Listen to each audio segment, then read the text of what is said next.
Cuando escuché lo que dijo aquella noche en el salón, algo dentro de mí se apagó con una calma que todavía hoy me inquieta. No levanté la voz, no discutí, ni siquiera intenté defenderme. Bienvenidos a mi canal. Quiero agradecer a todos los que ven y escuchan este video. Suscríbete al canal y ayúdame a llegar a los 5000 suscriptores.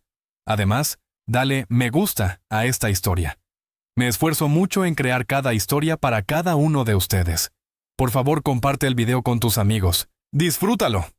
Simplemente entendí algo que llevaba años negándome a aceptar. En esa casa yo nunca había sido más que un invitado que pagaba las facturas. Cuando me casé con Marta, sabía perfectamente que no venía sola. Su hija Lucía tenía 12 años entonces, callada, distante, siempre mirando al suelo como si el mundo le pesara demasiado. Yo tenía 37. Llevaba años trabajando en una consultora de ingeniería en Madrid, y después de demasiado tiempo viviendo solo en un piso cerca de Chamartín, estaba convencido de que quería una familia, incluso si esa familia ya estaba empezada. Nunca intenté ocupar el lugar de su padre. De hecho, fue la primera promesa que le hice a Marta una tarde en una terraza de Lavapiés, cuando todavía todo parecía sencillo. No quería borrar a nadie, solo quería sumar algo, estabilidad, alguien que estuviera siempre ahí, y lo estuve. Fui a todas las reuniones del instituto en Vallecas, incluso cuando Lucía evitaba mirarme delante de sus profesores. Pagué sus brackets, la llevé a academias, la ayudé con los formularios para entrar en la universidad. Escuché horas de quejas sobre exámenes, amigas que dejaban de hablarle, chicos que nunca sabían lo que querían. Más de una noche me quedé despierto corrigiendo trabajos que ella dejaba sobre la mesa sin decir una palabra. Jamás pedí agradecimiento. Pensaba que la constancia con el tiempo acabaría pesando más que cualquier gesto puntual. Ahora sé que quizá ese fue mi primer error. Los primeros años del matrimonio estuvieron llenos de una esperanza un poco ciega por mi parte. Dejaba pasar cosas pequeñas, los ojos en blanco cuando le pedía algo, los comentarios en voz baja cuando creía que yo no escuchaba, la manera en que evitaba llamarme por cualquier cosa que sonara remotamente a familia. Para Lucía yo siempre fui simplemente él. Marta lo restaba importancia cada vez que lo mencionaba. Está pasando por una etapa, decía. No te lo tomes tan personal. Pero cuando todo lo que entregas es personal, tu tiempo, tu dinero, tu paciencia, es difícil no sentirlo así. Nuestra relación no era perfecta, pero funcionaba. Marta tenía un carácter afilado, aunque cuando quería podía ser sorprendentemente dulce. En los primeros años me agradecía que fuera paciente con su hija. Incluso decía que hacía más por Lucía de lo que su exmarido había hecho jamás. Yo me agarraba a esas palabras como si fueran pruebas de que importaba. Con el tiempo dejaron de aparecer. La gratitud se convirtió en costumbre. Mis gestos pasaron a formar parte del decorado, como los muebles del salón. Útiles, pero invisibles. Recuerdo especialmente una Navidad. Lucía tendría unos 16 años. Durante meses había hablado de una tableta digital para dibujar. Investigué modelos, comparé precios, y acabé comprando exactamente la que quería. La abrió delante del árbol. Sonrió apenas un segundo. «¿Gracias, mamá?» Marta no dijo nada. Ni siquiera me miró. En ese momento sentí algo raro, pero lo aparté de la cabeza. Me repetí que algún día lo entendería, que algún día Lucía vería todo lo que había intentado hacer por ella, que Marta también lo vería. Ese era el problema con hombres como yo. No explotamos. Acumulamos. El momento llegó un jueves por la noche, uno extrañamente silencioso. La casa parecía pesada, como si el aire supiera algo antes que yo. Lucía entró enfadada por algo absurdo. Las llaves del coche, creo. Hablaba con ese tono áspero que había aprendido a ignorar durante años. Cuando empezó a levantar la voz, le pedí con calma que se tranquilizara. Solo eso. Que hablara con respeto. Entonces me miró. Esa mirada fría que conocía demasiado bien. Y dijo despacio: «Nunca sabrás lo que se siente ser un padre de verdad». Me quedé quieto. La frase no fue solo un insulto. Fue algo peor. Fue una sentencia. Antes de que pudiera responder, Marta apareció desde la cocina. Había escuchado lo suficiente como para entender lo que acababa de pasar.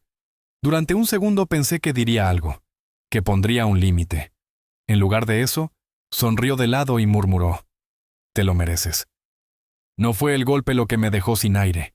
Fue la confirmación, la certeza de algo que llevaba años creciendo en silencio. Yo nunca había pertenecido a esa casa. Esa noche salí sin decir una palabra.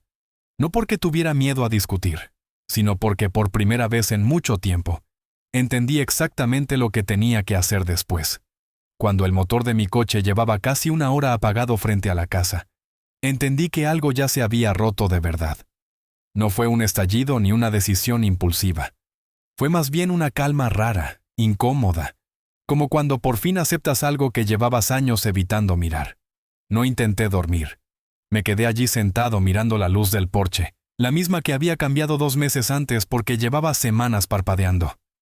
Lucía se había quejado varias veces, y Marta lo había apuntado mentalmente en su lista de cosas que yo siempre tardaba en arreglar. Cuando por fin lo hice, nadie dijo nada. Ni un gracias, ni siquiera un comentario. Solo silencio. Como si fuera mi obligación, y nada más. Esa noche, aparcado en la misma entrada que yo pagaba cada mes, delante de la casa cuya hipoteca salía exclusivamente de mi cuenta, entendí hasta qué punto había permitido que cruzaran mis propios límites. Durante años acepté 1000 cortes pequeños. El sarcasmo disfrazado de adolescencia complicada. Las miradas de Marta cuando Lucía me ignoraba delante de otros. Esa sensación constante de ser un extraño dentro de la vida que, irónicamente, yo mismo había construido para ellas. Pero aquella noche ya no parecían cortes. Parecían heridas abiertas. Las palabras seguían resonando en mi cabeza. Nunca sabrás lo que se siente ser un padre de verdad. Podría haber gritado. Podría haberle recordado cuántas veces su padre de verdad olvidaba llamarla o cómo había desaparecido de varios cumpleaños. Podría haber abierto la carpeta donde guardaba los recibos de su universidad o enseñarle los extractos de la cuenta desde hacía años. ¿Pero para qué?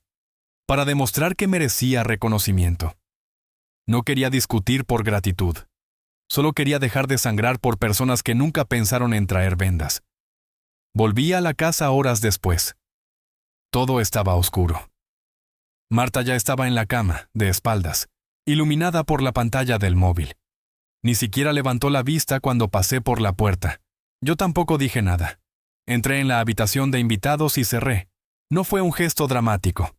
Fue supervivencia. Me tumbé en ese colchón duro mirando el techo durante horas. No sentía rabia, ni siquiera tristeza. Sentía algo peor. Claridad. Y la claridad es mucho más peligrosa para una relación muerta que cualquier discusión. A la mañana siguiente me levanté antes de que amaneciera. La cafetera empezó a funcionar en silencio, como siempre. Me senté en la misma cocina que había ayudado a reformar años atrás, y escribí una lista. No era por venganza, era por coherencia. Primero llamé a mi banco. Quiero cancelar todas las transferencias a la Universidad de Lucía, dije. Con efecto inmediato. Hubo un silencio al otro lado. ¿Estás seguro? Nunca había estado tan seguro de nada. Luego cancelé su línea de teléfono. Estaba en mi contrato desde que tenía 15 años. Durante años pagué facturas absurdas, datos ilimitados que agotaba en una semana, pantallas rotas, móviles perdidos. Una vez me llamó tacaño porque no le compré el nuevo iPhone la misma semana que salió. Aquella mañana dejé de pagarlo. Después escribí una nota corta y la dejé sobre la mesa de la cocina. Sin insultos, sin reproches, solo hechos. Lucía. Como no soy un padre de verdad, supongo que tu padre de verdad podrá hacerse cargo a partir de ahora. He cancelado el pago de tu universidad y tu línea de teléfono. Habla con tu madre para decidir qué haréis. El respeto se gana. Y el mío se ha terminado. ¿Javier? Me fui antes de que despertaran. No porque estuviera huyendo, sino porque sabía que, si me quedaba, intentarían convencerme de que todo había sido un malentendido. Que Lucía estaba estresada. Que Marta no había querido decir lo que dijo. No quería escuchar excusas. Quería que, por una vez, convivieran con las consecuencias. Marta me llamó 4 veces esa mañana. No respondí. Luego empezaron los mensajes. Podemos hablar. Estás exagerando. Solo es una niña, Javier. No hagas esto. Ni una disculpa. Ni una sola vez apareció un «no te merecías eso». Solo control de daños. Esa noche volví a casa. La encontré caminando de un lado a otro del salón, con los ojos rojos y el móvil apretado en la mano. Lucía se giró en cuanto me vio. Y la forma en que me miró dejó claro que, esta vez, las cosas no iban a quedarse en silencio. Cuando me escupió esas palabras en el salón, entendí que ya no había vuelta atrás. No gritaba solo por el dinero. Gritaba porque por primera vez en años alguien había cerrado el grifo. «¿Crees que esto te hace más hombre?», dijo Lucía clavándome la mirada. La observé con una calma que ni yo mismo esperaba. Por primera vez no la veía como alguien a quien tenía que ganarme, ni como alguien a quien tenía que convencer de nada, solo como alguien que acababa de mostrar exactamente quién era. «No necesito demostrar que soy un hombre», respondí. «Solo he dejado de ser el felpudo de nadie».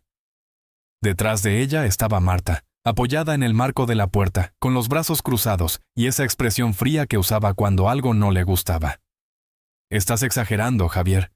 En ese momento lo supe. Esto ya no iba solo de Lucía. Marta realmente pensaba que no había pasado nada grave. Prefería creer que yo estaba siendo dramático antes que aceptar que había permitido que todo llegara demasiado lejos. No respondí. Me limité a girarme y subir las escaleras. Y por primera vez en años, no me sentí pequeño. Me sentí libre. Escribe en los comentarios qué opinas de esta situación, cómo la manejarías. Valoro la opinión de todos. El silencio que llenó la casa durante los días siguientes no fue tranquilo. Era un silencio espeso, incómodo. El tipo de silencio que aparece cuando alguien dice «no» en una casa donde nadie está acostumbrado a oírlo. Yo seguí con mis rutinas, aunque ahora todo parecía extraño. La cocina seguía oliendo a las velas de canela de Marta.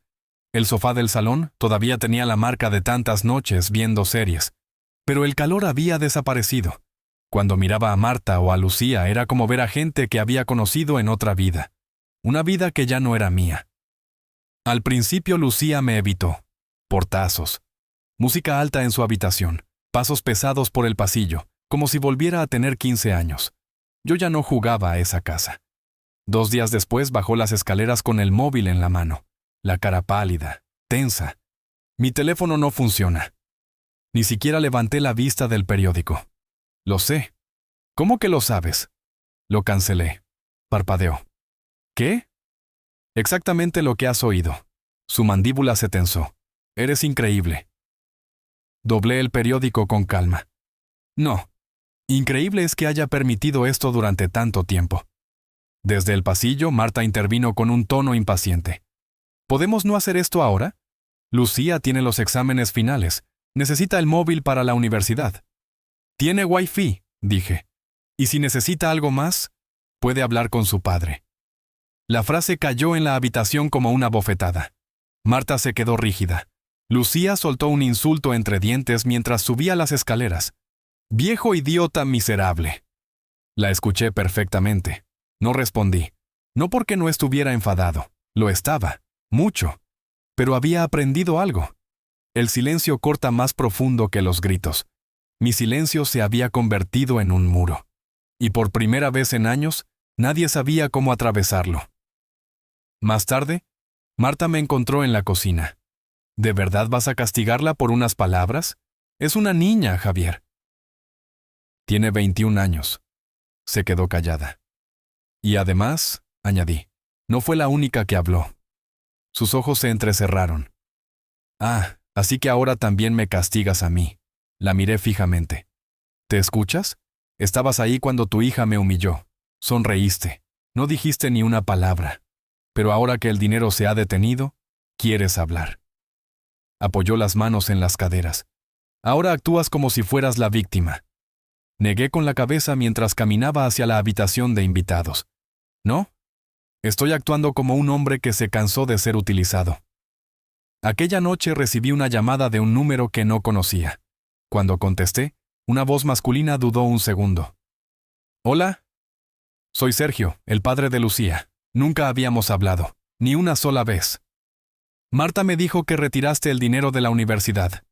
Mira, sé que nunca hemos tenido contacto, pero quizá podríamos llegar a algún tipo de acuerdo». No pude evitar reír. No fue una risa alegre. Fue la risa cansada de alguien que acaba de escuchar algo absurdo.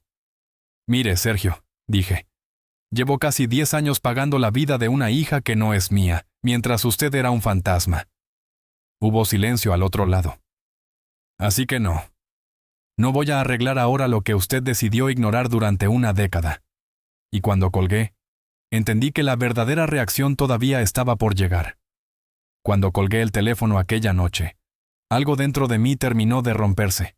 No fue rabia. Fue más frío que eso. Como si la última pieza de una ilusión muy larga hubiera caído al suelo y, al mirarla, descubrieras que en realidad siempre estuvo agrietada. Al final de esa semana, Lucía estaba otra vez viviendo en casa a tiempo completo. La universidad la había suspendido temporalmente por falta de pago. No fue un escándalo dramático. Fue algo mucho más silencioso y desagradable. Consecuencias. Marta se volvió glacial, sarcástica. Dejó de ponerse el anillo de boda como si fuera una declaración que no necesitaba explicar. Cocinaba solo para ella y para Lucía. Cerraba cajones con más fuerza de la necesaria. Dejaba luces encendidas en habitaciones vacías como si yo ya no existiera en ese espacio. Intentaban avergonzarme. Pero la vergüenza solo funciona cuando todavía te importa lo que el otro piensa de ti. Y a mí ya no me importaba. Había pasado años intentando ser suficiente para dos personas que nunca habían decidido verme. Y reconocer eso no me rompió. Me reconstruyó. Las rabietas de Lucía duraron apenas una semana. No porque hubiera madurado de repente, sino porque la realidad empezó a alcanzarla. Sus ahorros desaparecieron en pocos días. Su padre dejó de responderle los mensajes. Los profesores no mostraron ninguna simpatía por su problema familiar. El pequeño ecosistema donde ella vivía, ese donde yo absorbía todas las consecuencias, había desaparecido. Ahora estaba expuesta, y no le gustaba. Marta, en cambio, no explotó. Se congeló. Me aplicó ese silencio meticuloso que solo alguien con años de resentimiento acumulado puede perfeccionar. No era un silencio real. Era el silencio que suspira fuerte mientras dobla ropa. El que golpea platos contra la encimera lo suficiente para que lo escuches desde otra habitación. Un silencio diseñado para castigar. Para recordarme cuál había sido siempre mi papel. El hombre fiable e invisible que cargaba con todo. Empezó también con pequeñas decisiones mezquinas. No eran grandes gestos, pero sí muy precisos. Hacía la colada solo para ella y para Lucía. Preparaba comida separada. Un día descubrí que varias de mis cosas habían desaparecido del dormitorio principal y habían aparecido en la habitación de invitados. No preguntó. Simplemente lo hizo. Como si ese lugar fuera, de repente, el único que me correspondía. Una noche bajé a la cocina a por un vaso de agua, y encontré a Lucía sentada en la isla con el móvil conectado al Wi-Fi. Ni siquiera levantó la mirada cuando entré. Serví el agua. Me giré para irme. Y justo antes de salir murmuró: «Lo has arruinado todo». Me detuve. «No», respondí con calma. «Solo he dejado de fingir». Al día siguiente Marta cambió de estrategia. Apareció en el salón y se sentó a mi lado con el móvil en la mano. Empezó a enseñarme fotos antiguas, vacaciones en Valencia, mañanas de Navidad, la graduación del Instituto de Lucía. «Mira todo lo que hemos construido», dijo con una voz que no le escuchaba desde hacía semanas. La observé con atención. No estaba recordando. Estaba negociando. ¿De verdad quieres tirar todo esto por la borda? La miré directamente a los ojos. Yo no he tirado nada. Solo he dejado de financiar a gente que no me respeta. La suavidad desapareció de su cara en un segundo. Estás siendo cruel. Me levanté. Cruel es recibir todo de alguien y devolverle desprecio. Desde ese momento la casa quedó partida en dos. Una guerra fría sin movimientos bruscos. Solo un ambiente denso, cargado de resentimiento estático. Empecé a guardar algunas cosas en cajas, despacio, sin prisa. No porque estuviera listo para irme todavía, sino porque en el fondo ya sabía la verdad. Aquella casa había dejado de ser habitable para mí mucho antes de que yo me diera cuenta. 2 noches después, Marta finalmente explotó. Entró en la habitación de invitados sin llamar. Tenía la cara roja de frustración. ¿De verdad vas a seguir fingiendo que esto es normal? ¿Vivir como extraños bajo el mismo techo? No levanté la vista del libro. Yo no elegí esto. Eres un cobarde, escupió. Estás castigándonos porque tienes el ego herido. Cerré el libro con calma. No, dije. Por fin estoy entendiendo que llevo años castigándome a mí mismo por quedarme en un matrimonio donde nadie me veía. Se quedó en silencio. Respiraba con fuerza, los puños apretados. Esperaba que cediera, que me disculpara, que volviera a ocupar mi antiguo lugar. Pero esta vez no ocurrió, porque las grietas de esa casa no habían aparecido esa semana. Llevaban años creciendo. Y por primera vez, yo estaba dispuesto a dejarlas romperlo todo. El momento en que todo empezó a romperse no fue un grito ni una discusión. Fue algo mucho más silencioso. Como cuando una grieta que llevaba años escondida bajo la pintura por fin se deja ver. Habían estado ahí todo ese tiempo. Yo solo había dejado de taparlas. La verdad no llega con explosiones. Llega despacio, afilada, imposible de ignorar una vez que la ves. Para mí llegó un miércoles por la mañana, un día completamente normal. Estábamos en la cocina. Marta estaba sentada frente a su café, con la bata medio abierta y el móvil en la mano. Sin levantar la mirada dijo, «El calentador de agua vuelve a fallar. Arréglalo». Ni siquiera añadió un «por favor». La observé desde el otro lado de la mesa, y por primera vez en mucho tiempo, no pensé en el problema. Pensé en todo lo demás, en cada bombilla que había cambiado, en cada rueda que había sustituido en el coche, en facturas pagadas, revisiones médicas organizadas, seguros renovados, impuestos revisados. Todo mientras Marta enviaba mensajes. Todo mientras Lucía ponía los ojos en blanco. Todo mientras yo debía sentirme agradecido por tener un sitio en esa casa. ¿No?, dije con calma. Marta levantó la vista. ¿Cómo? Llama a un fontanero. Parpadeó, como si aquella palabra no existiera en su versión de mí. ¿Qué? Que llames a un fontanero. El silencio que siguió fue breve. ¿Estás siendo mezquino? Negué con la cabeza. No, Marta, estoy siendo inaccesible. Eso la encendió. Empujó la silla hacia atrás con un chirrido. ¿Sabes qué? Estoy harta de este maldito papel de mártir que llevas semanas interpretando. Vas por la casa como si fueras un santo herido. Respiró hondo, furiosa. Noticia de última hora, Javier. Tú elegiste esto. Nadie te obligó a meterte en nuestras vidas. Asentí. Y también puedo salir. Sus ojos brillaron con rabia. Te crees un gran hombre, pero solo eres un resentido. ¿Qué querías? ¿Un desfile de agradecimiento por ser padrastro? No funciona así. Nadie te da una medalla por hacer lo mínimo. Podría haber gritado. Podría haberle recordado la universidad que pagué sin que nadie me invitara siquiera a visitarla. Las horas extras en la oficina para cubrir gastos que ni siquiera se discutían. Las citas médicas donde me quedaba esperando fuera porque no hacía falta que entrara. Pero ya no tenía sentido. Porque en ese momento lo vi claro.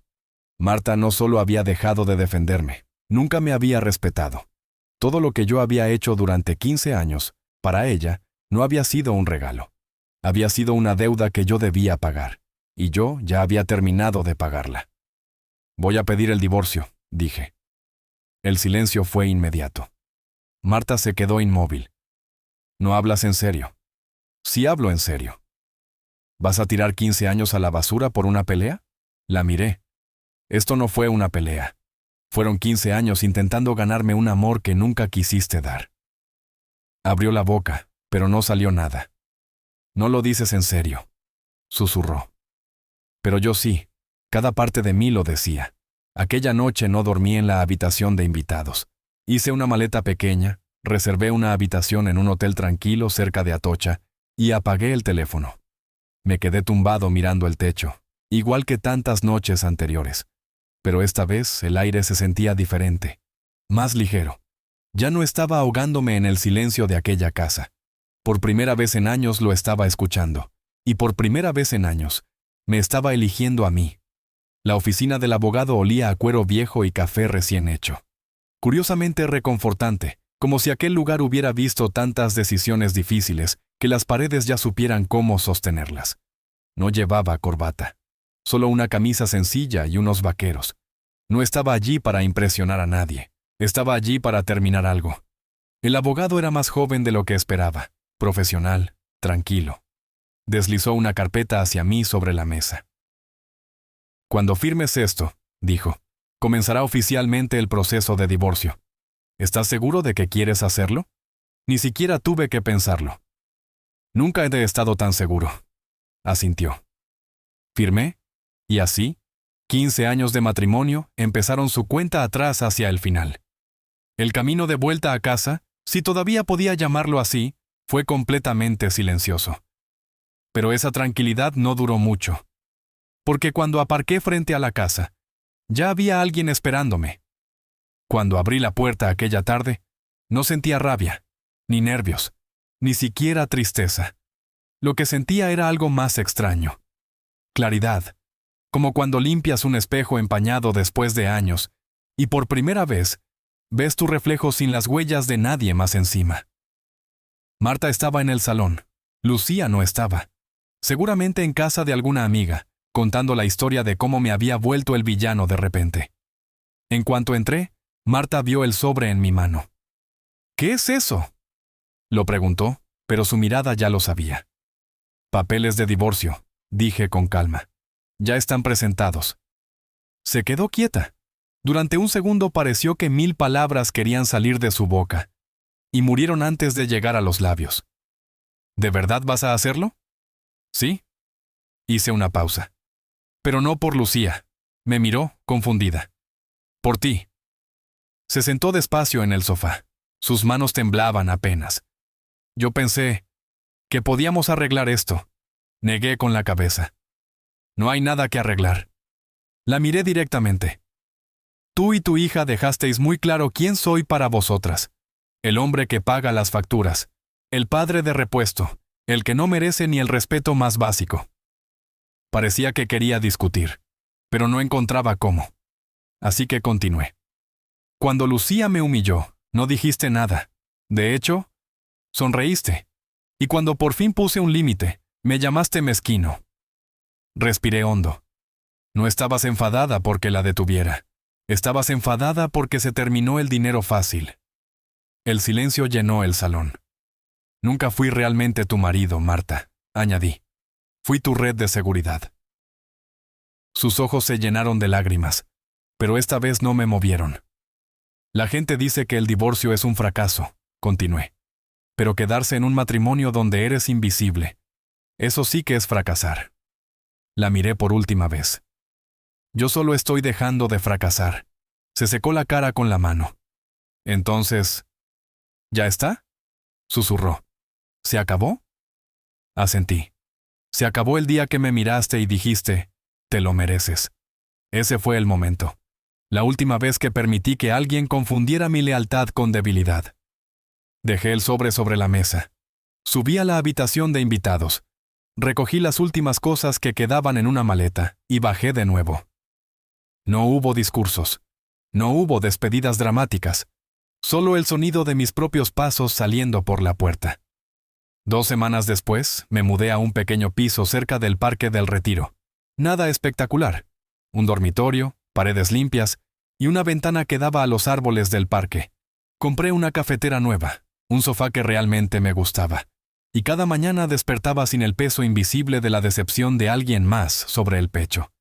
A veces pensaba en Marta, a veces en Lucía, en todo lo que di, en todo lo que nunca fue reconocido. Pero esos pensamientos ya no dolían. Solo me recordaban quién había sido y quién había decidido ser finalmente. A la gente le encanta hablar del perdón, de la familia, de que todo se puede arreglar si uno insiste lo suficiente. Pero hay una paz distinta, una que solo aparece cuando te alejas de personas que nunca te vieron como suficiente. Yo encontré esa paz el día que dejé de pedir permiso para sentirme un hombre en mi propia casa. No perdí una familia, me alejé de una ilusión, y desde entonces, no he vuelto a mirar atrás.